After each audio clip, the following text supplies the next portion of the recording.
Isang bank manager ang nagtaka at nagduda sa isang lola dahil palagi ito nagwi-withdraw ng 3 milyon kada linggo. Tanong ng bank manager, "Lola, bakit po linggo-linggo kayo nagwi-withdraw ng pera?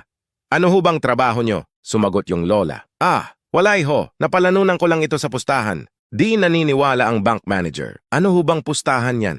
Parang di naman po kapani-paniwala." Sumagot ulit yung lola, "Sige, magpustahan tayo. 50K. Ang pusta ko ay square yang hugis ng itlog mo. Babalik ako bukas at magdadala ako ng kasama," sabi ng bank manager. "Sige, deal. Alam ko naman hindi square itlog ko eh."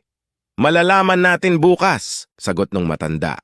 Kinabukasan bumalik ang lola at may dalang kasama. Hinubad na ng bank manager ang kanyang pantalon. At hindi hugis square ang itlog nito kaya binigyan ng lola ng 50K ang manager. Sabi ng bank manager, "Paano ho kayo nagkakapera dun talo naman kayo?" Bumulong yung lola. "May pustahan din kami nitong kasama ko. Sa halagang